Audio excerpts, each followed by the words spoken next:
io pregherei a te di dirci questo, che è fondamentale, perché è fondamentale aver fatto i registri, ma se non c'era la premessa, i registri, come diceva Totò, salutami sorretta.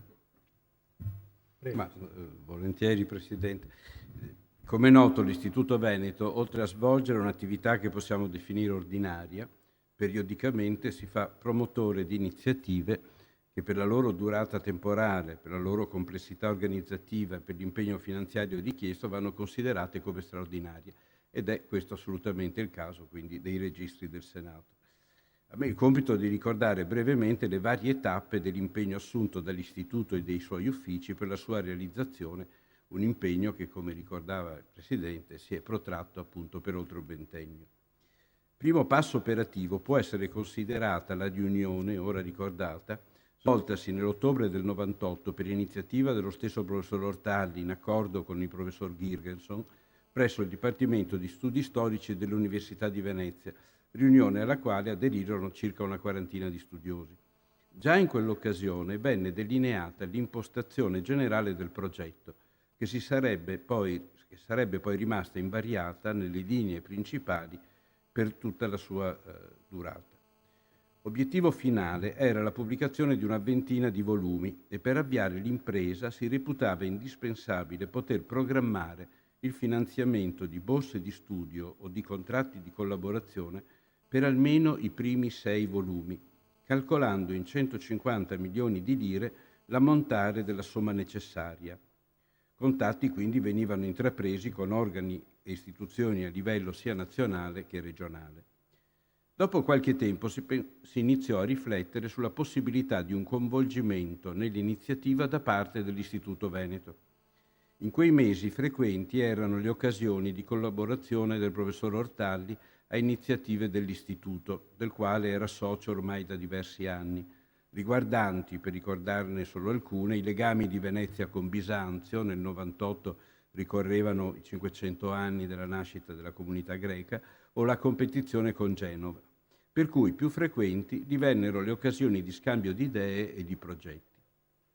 Si arrivò così all'ottobre del 99, quando il Consiglio di Presidenza dell'Istituto venne informato nelle linee essenziali del progetto dei registri del Senato e dei contatti informali avuti in via preliminare dalla Cancelleria con la Direzione regionale per le attività culturali per sondare la disponibilità della Regione a parteciparvi.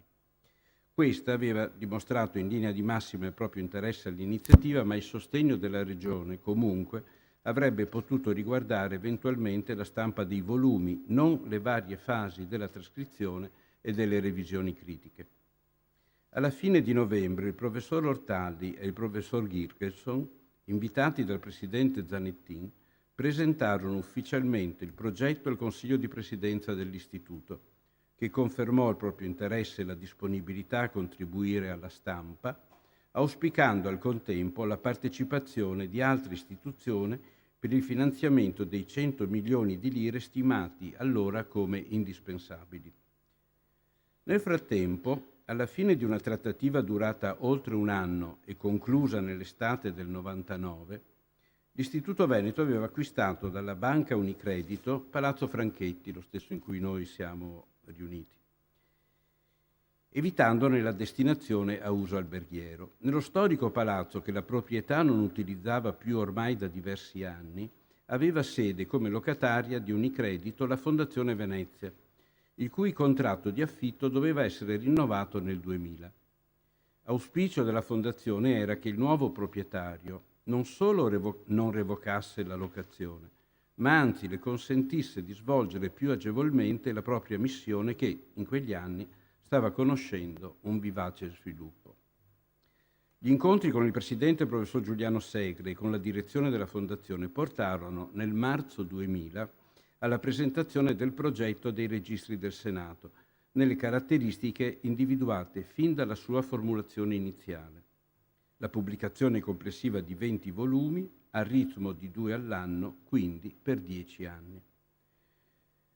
Nel progetto si prevedeva che l'Istituto si sarebbe fatto carico dell'organizzazione generale, dei bandi di concorso, dell'assistenza ai membri del comitato scientifico incaricati delle revisioni, e della redazione e stampa dei volumi, mentre la Fondazione Venezia avrebbe finanziato le borse di studio. La proposta venne accolta e si giunse così nel settembre 2000 alla definizione di una convenzione che prevedeva un contributo annuo da parte della Fondazione Venezia di 70 milioni di lire per 5 anni, con il quale sarebbero state finanziate 2 borse di studio all'anno. Auspicio delle parti era che al primo quinquennio sarebbe seguito un secondo, così da consentire la realizzazione dell'intero progetto.